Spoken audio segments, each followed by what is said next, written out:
हज 2026 के लिए 7 जुलाई से हज कमेटी की वेबसाइट www.hajcommittee.government.in और हज सर्विस ऐप पर ऑनलाइन फॉर्म्स भरे जा रहे हैं।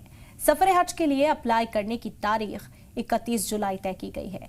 बावजूद इसके यूपी सफर हज के लिए अप्लाई करने में मुल्क की बाकी रियासतों से पिछड़ गया है। फॉर्म भरने के लिए आखिरी 6 दिन बचे हैं, लेकिन यूपी से अब तक सिर्फ 8,413 फॉर्म्स ही भरे गए हैं। फॉर्म अप्लाई करने में सुस्ती को लेकर हज कमेटी ने फिक्र जताई है। साथ ही सफर हज फॉर्म की रफ्तार बढ़ाने के लिए तशहीर देने की भी बात कही। मुल्क के बाकी हिस्सों में अब तक 1 लाख फॉर्म्स भरे जा चुके हैं। मरकजी हुकूमत की तरफ से हज 2026 के लिए 1,22,000 हज सीटों का कोटा दिया गया है। ऐसे में अगर आखिरी तारीख 1,22,000 सीटों का कोटा पूरा हो जाता है तो मरकजी हुकूमत आखिरी तारीख आगे नहीं बढ़ाएगी। तो हज 2026 पर रवाना होने की ख्वाहिश रखने वालों के लिए ये खबर बेहद अहम है। अगर आप हज का सफर तय करना चाहते हैं, हज के इस मुबारक सफर पर जाना चाहते हैं, तो अभी आपके पास मौका है। आप इस फॉर्म को भर सकते हैं ऑफिशियल वेबसाइट पर जाकर या फिर हज कमेटी की साइट पर जाकर। उत्तर प्रदेश को लेकर फिक्र जाहिर करने वाले हालात इस वक्त बने हुए हैं, क्योंकि उत्तर प्रदेश से सबसे कम एप्लीकेशन अब तक हज कमेटी के पास पहुंची हैं, जिसके बाद हज कमेटी एक्टिव हो गई है। लोगों को बेदार करने की कोशिश भी की जा रही है। आपको बता दें कि एप्लीकेशंस को फिलहाल 31 जुलाई तक ही एक्सेप्ट किया जाएगा। 31 जुलाई की तारीख मुकर्रर की गई है। उसके बाद अगर कोटे में जगह बचती है तो ही तारीख एक्सटेंड होगी। अगर ये भर जाता है तो फिर जाहिरी तौर पर 1 साल और इंतजार करना होगा। इसी वजह से हज पर जाने वाले जो ख्वाहिशमंद लोग हैं उन्हें अलर्ट किया जा रहा है, उन्हें बेदार किया जा रहा है, ताकि जल्द अज जल्द वो अपना रजिस्ट्रेशन करा सकें। 7 जुलाई से हज कमेटी की वेबसाइट पर ये रजिस्ट्रेशन शुरू हुए हैं। एक बार फिर आपको साइट बता देते हैं www.hajcommittee.gov.in और इसी के साथ हज सर्विस ऐप पर भी आप ऑनलाइन फॉर्म भर सकते हैं। सफर हज के लिए अप्लाई करने की आखिरी तारीख 31 जुलाई तय की गई है। बावजूद इसके उत्तर प्रदेश में सफर हज के लिए अप्लाई करने में मुल्क की बाकी रियासतों से काफी पीछे लोग नजर आ रहे हैं। फॉर्म भरने के लिए आखिरी 6 दिन अब बचे हैं और अभी तक यूपी में सिर्फ 8,413 एप्लीकेशंस ही सामने आई हैं। सिर्फ इतने ही फॉर्म्स भरे गए हैं। फॉर्म अप्लाई करने में सुस्ती को लेकर अब हज कमेटी ने फिक्र भी जता दी है। हज कमेटी का साफ तौर पर कहना है कि लोगों को राग़िब करने की जरूरत है। जो लोग ख्वाहिश रखते हैं हज के इस मुबारक सफर पर जाने की, वो फौरी तौर पर अपना रजिस्ट्रेशन करा दें ऑफिशियल वेबसाइट पर या फिर ऐप पर जाकर। आपको बता दें कि मरकजी हुकूमत की तरफ से 2026 के लिए 1,22,000 हज सीटों का कोटा दिया गया है। अगर ये कोटा भर जाता है तो फिर जाहिरी तौर पर जो लास्ट डेट है वो एक्सटेंड नहीं होगी, लेकिन अगर तब तक ये कोटा नहीं भरता है, कुछ सीट्स अभी भी बाकी रह जाती हैं, तो 6 दिन के बाद हो सकता है कि इस लास्ट डेट को एक्सटेंड किया जाए। हालांकि अभी तक कोई इम्कान जाहिर नहीं किया गया और लोगों से ये कहा जा रहा है कि 6 दिन के अंदर अंदर ही अपने तमाम दस्तावेज का इंतजाम कर लें और यहाँ पर अप्लाई कर दें। और इस खबर पर मजीद जानकारी हासिल कर लेते हैं। इस वक्त लखनऊ से अतीक हमारे नुमाइंदा जुड़ गए। अतीक, फिक्र का इजहार किया जा रहा है उत्तर प्रदेश को लेकर, क्योंकि बहुत कम एप्लीकेशंस इस बार उत्तर प्रदेश से हज कमेटी को मिली हैं। देखिए, बिल्कुल 31 जुलाई आखिरी डेट है और 6 दिन पहले का जो डेटा है लगभग 8500 आवेदन ही उत्तर प्रदेश से हज कमेटी को लिए गए हैं। लगातार जो है प्रशासन कोशिश कर रहा है कि हज को लेकर संख्या बढ़ाई जाए, मगर जो आंकड़े हैं बेहद चौंकाने वाले आंकड़े हैं। पहली बार ऐसा हुआ है कि उत्तर प्रदेश में इतने कम लोगों ने आवेदन किया है। इसको लेकर अल्पसंख्यक जो सचिव हैं उत्तर प्रदेश के एसपी तिवारी, उन्होंने पूरी कोशिश कर रहे हैं और तमाम जिले के अल्पसंख्यक की जो अधिकारी है, जो ऑफिस है, उनको एक लेटर लिखा और कहा गया है कि किसी तरह से भी हज को लेकर कोटा बढ़ाने का प्रयास किया जाए। इसको लेकर लगातार मदरसों में नमाज पढ़ने के बाद जुमे की और सोशल मीडिया पर तमाम तरह की कोशिश की जाए या नोटिस चस्पा करके लोगों को जागरूक किया जाए कि वो हज को लेकर आवेदन करें।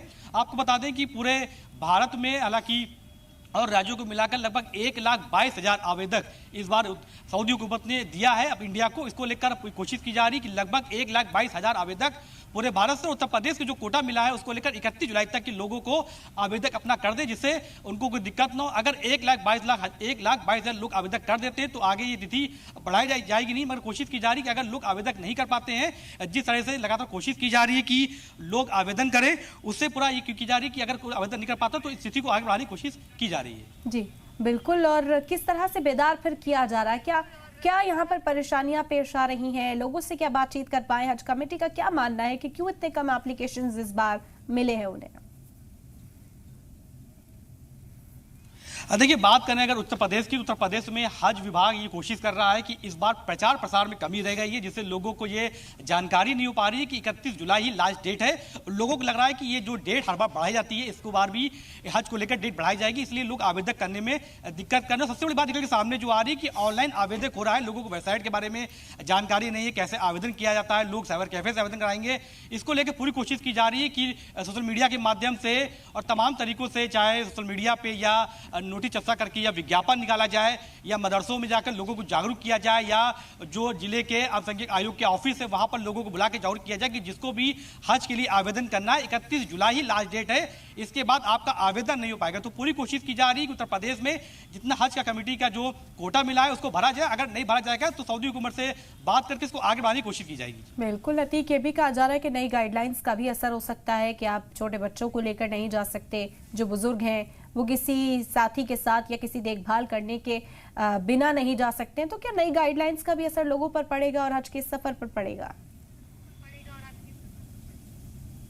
देखिए, बिल्कुल कह सकते हैं कि जो नई गाइडलाइन जारी हुई है कि 12 साल के नीचे के बच्चों को हज पे जाने के लिए नहीं मिलेगा, और 65 साल के ऊपर जो बुजुर्ग लोग हैं जिनको कोई बीमारी से ग्रसित है तो उनको हज पे जाने के लिए मिलेगा। मगर एक बड़ी खबर जो अभी 5 दिन पहले निकल के आई है कि अब हज पे मियाँ और बीबी साथ नहीं रह पाएंगे, उसके साथ कोई दूसरा व्यक्ति जाएगा, वो उनके साथ रहेगा, देखभाल करेगा। तो इसका भी काफी असर हज को लेकर मिल रहा है। यूपी गवर्नमेंट ने सऊदी हुकूमत को ये पत्र लिखा है कि जिस तरह से पहले भी मियाँ बीबी को साथ कमरे में रहते थे उसी तरह रहा जाए, मगर अभी तक अंतिम मोहर कोई सऊदी हुकूमत ने इसमें लगाई नहीं है। बाकी राज्यों में जिस तरीके से मियाँ बीबी जो एक बिल्डिंग लिया थी किराए पे, जिसमें 8-7 लोग रहते थे, जिसमें हस्बैंड वाइफ के साथ जोड़ा बना कर रहा जाता था, मगर उसमें ये बात सामने आई थी कि जो बेपर्दगी थी, दूसरे जो शौहर होते थे वो उनके सामने दूसरे की बीबी आती थी, बिना नकाब की आती थी, उसको लेकर ही कहा गया है कि कोशिश की जा रही है। जो तमाम लोग हैं वो कह रहे हैं कि किसी लोग कह रहे हैं कि अच्छी खबर है, ठीक है, और दूसरे की जो बीबियां होती है नजर पड़ेगी। कुछ लोगों का कहना है कि अगर मियाँ बीबी साथ नहीं रहेंगे तो जो बुजुर्ग लोग होंगे वो साथ में कैसे रहेंगे, और उन पे कोई अगर सामान की जरूरत पड़ेगी तो किसके लिए किसी आदमी को ले जाएंगे। तो इसको लेकर भी माना जा रहा है कि ना कि हज कमेटी की हो सकता है आवेदन में दिक्कत आ रही है, पर इसको भी जागरूक की तरफ पे लोगों को बताया जाएगा और आवेदन बढ़ाने की कोशिश की जा रही है। बिल्कुल, क्योंकि 8,413 फॉर्म्स अतीक कहा जा रहा है कि उत्तर प्रदेश से भरे गए हैं। ये बेहद कम नजर आते हैं, जो आंकड़ा है वो काफी ज्यादा उत्तर प्रदेश से रहता है। 1 लाख तकरीबन जो तादाद है इसकी, वो कहीं ना कहीं पहुंचने वाली है, और इसी वजह से कहा जा रहा है कि लोगों को अब जल्दी करनी होगी, क्योंकि अगर दूसरी रियासतों से भी इस कोटे को ऑक्यूपाई कर लिया गया तो फिर जाहिरी तौर पर तारीख को एक्सटेंड नहीं किया जाएगा। ये निज़ाम जो है ये किस तरीके से चलता है? क्या स्टेट वाइज भी कोटा रखा जाता है या फिर दूसरे लोग भी इसे ऑक्यूपाई कर सकते हैं? क्या कुछ जानकारी है? देखिए, कोटे की बात करें तो सऊदी हुकूमत ने 1,22,000 कोटा लगभग जो है हज कमेटी को जो है उत्तर प्रदेश में और तमाम राज्यों में दिया गया है। मगर यह है कि सभी राज्यों को कोटा अलग अलग होता है। अगर कोई कोटा बच जाता है तो दूसरे राज्य में ट्रांसफर करके वहां से आवेदन करा के इसको पूरा किया जाता है। मगर अगर बात करें जो आवेदक कम हुए, तो जो सचिव हैं एसपी तिवारी अल्पसंख्यक के उत्तर प्रदेश, तो साफ तौर पर कह रहे हैं कि पहली बार ही ऐसा हुआ है कि इतने कम आवेदकों ने, गर्मी के कारण रहा हो या तमाम जो गाइडलाइन जारी कर दी उसको लेकर कहा जा रहा है कि इतने कम लोगों ने आवेदन किया, क्योंकि हर बार हज को लेकर तारीख बढ़ाई जाती है। यह भी एक मामला माना जा रहा है कि हो सकता है लोगों के जहन में ये बात चल रही हो कि तिथि अभी दोबारा बढ़ाई जाएगी तब आवेदन करेंगे, या पैसे की दिक्कत है, जो सब्सिडी कम कर दी गई, इसको लेकर भी आवेदक कम आ रहे, तमाम तरह की चीजें हैं। मगर ये है कि जागरूकता के आधार पर, विज्ञापन के आधार पर लोगों को जागरूक करके कोशिश की जा रही है कि हज कमेटी का जो कोटा है उसको बढ़ाया जाए। लगभग 1,22,000 पूरे उत्तर प्रदेश के साथ अलग जो राज्य है वहां से भरा जाए। अगर नहीं भर पाता है तो सऊदी हुकूमत से बात करके तिथि आगे बढ़ाई जाएगी। तो इसको लेकर की जा रही है कि लोगों को जागरूक किया जाए, जितने मुस्लिम लोग हैं उनके घरों पे जाकर नोटिस चर्चा कर उनसे सोशल मीडिया, फेसबुक के माध्यम से बताया जाए कि जो आखिरी डेट है वो 31 जुलाई है, उससे पहले अपने फॉर्म भर ले, वरना वो सऊदी में हज पे नहीं जा पाएंगे। बिल्कुल, और किस तरह के दस्तावेज यहाँ पर अतीक दरकार है इस रजिस्ट्रेशन को करने के लिए, इस फॉर्म को भरने के लिए? कहीं ऐसा तो नहीं कि उन दस्तावेज की वजह से ही रुकावट आ रही हो, लोग अप्लाई ना कर सके हो, या फिर इस प्रोसेस को क्या आसान बनाया गया है लोगों के लिए? देखिए, हज को लेकर पासपोर्ट की जरूरत होती है और सबसे बड़ी बात होती है कि जो सर्टिफिकेट चाहिए होता है कि आपको कोई बीमारी ना हो, सर्टिफिकेट की जरूरत होती है। तो हो सकता है कई ऐसे सरकारी अस्पताल हो जिले में जिनके आवेदन के लिए कागज पड़े हो, कुछ लोगों के पासपोर्ट रिन्यूअल होने के गए हो, पासपोर्ट रिन्यूअल ना हो पा रहे हो। क्योंकि आजकल अगर बात करें तो लखनऊ में जिस तरह से पासपोर्ट ऑफिस में लगातार पिछले 2 महीने से काफी भीड़ है, लोग घंटों घंटों इंतजार कर रहे हैं। तो कई लोगों के आवेदन किए गए होंगे जिनके पासपोर्ट नहीं रिन्यूअल हो पा रहे होंगे। कुछ लोगों ने लखनऊ के समय से तमाम जिलों में जितने भी सरकारी अस्पताल है फिटनेस के लिए सर्टिफिकेट दिया, उस तो कागज ना पूरे पा रहे, उसको लेकर भी सरकार के जो अधिकारी वो कह रहे हैं कि उनकी भी जांच की जाएगी। अगर किसी को कोई दिक्कत हो, उत्तर प्रदेश के अलग अलग अल्पसंख्यक जो ऑफिस बनाए गए हैं जिलों में या लखनऊ में, वहां पर आके अपनी परेशानी बता सके तो उसको निराकरण करने की कोशिश की जाएगी। तो ये भी एक वजह माना जा सकती है कि जो गाइडलाइन जारी की, जो कागज मांगे जा रहे हैं, उसको भी लेकर ये होता है कि लोग आवेदन न कर पा रहे हो। फिलहाल अब रफ्तार पकड़ी जा रही है और पूरी कोशिश की जा रही है, जितने भी अधिकारी हैं हज कमेटी को लेकर उसको सबसे जागरूक किया जा रहा है कि लोगों के घर घर जाके लोगों को जागरूक करें और कोशिश करें कि ये हज को लेकर आवेदन करें। अतीक, हेल्प डेस्क जो बनाए जाते थे हज कमेटी के दफ्तर में या दीगर जगहों पर, उन्हें पूरी तरीके से खत्म कर दिया गया है? क्या ये पूरा प्रोसेस जो है सिर्फ ऑनलाइन ही इस वक्त एग्जीक्यूट किया जा रहा है? क्योंकि ज़ाहिरी तौर पर जब अप्लाई करने के लिए लोग पहुंचते हैं तो पहले वो मुतमईन होते थे, हेल्प डेस्क पर जाकर तमाम जानकारी वो जुटाने में कामयाब हो जाते थे, लेकिन अब क्योंकि प्रोसेस ऑनलाइन हो गया है तो क्या ये रास्ते की रुकावट के तौर पर भी नजर आ सकता है? बिल्कुल, इस कमी को जो हज कमेटी के जो है सचिव है वो भी मानना है कि ऑनलाइन होने के कारण कई लोग ऐसे हैं जो अपना फॉर्म नहीं भर पा रहे हैं हज को लेकर, उनकी भी एक बात मानी जा रही है। और दूसरा, जो गाइडलाइन जारी गई, तमाम तरह के दस्तावेजों को बढ़ाया गया और हेल्प डेस्क जो पहले बनाए जाते थे जिलों में, जितने भी हेल्प डेस्क बनाए जाते थे, अब वो हेल्प डेस्क नहीं बनाए जा पा रहे हैं, लोगों को जागरूक नहीं किया जा रहा है।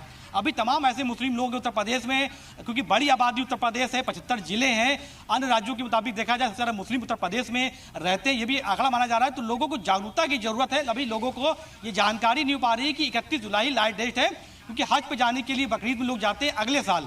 तो लोगों को लग रहा है कि अगस्त या सितंबर तक की डेट होती है, मगर लोगों को जागरूक करने में कहीं ना कहीं सरकार के अधिकारी अपनी कमी दिखा रहे हैं। उनकी नाकामी की वजह से सबसे ज्यादा आवेदन इस बार उत्तर प्रदेश में कम आ रहे हैं और उसको लेकर अब सरकार के अधिकारी भी चिंतित और कोशिश की जा रही है कि अलग अलग जिलों में जाकर हेल्प डेस्क लगाई जाएगी, मस्जिदों में पर्ची चुकाए जाएंगे, लोगों को बुलाकर कोशिश की जाएगी, समझाया जाएगा कि 31 जुलाई से पहले अपने जिले में जो जितने भी हेल्प लाइक डेस्क है वहां पर जाके आवेदन करें, या शहर में आकर जितने भी कंप्यूटर सिस्टम से जाकर आवेदन किया जाता है वहां पर जाके आवेदन कर सके। तो ऑनलाइन आवेदनों से भी दिक्कत आ रही है कि पहले ऑफलाइन लोग भर देते थे फॉर्म, अब ऑनलाइन लोग भर नहीं पा रहे, इसको लेकर दिक्कत मानी जा सकती है। बिल्कुल अतीक, अब देखना होगा कि कैसे अब लोगों को बेदार किया जाता है, कैसे ज्यादा से ज्यादा लोगों को राग़िब करके इन एप्लीकेशंस को भरवाया जाता है। बहरहाल बेहद शुक्रिया आपका तमाम जानकारी फिलहाल हम तक पहुंचाने के लिए।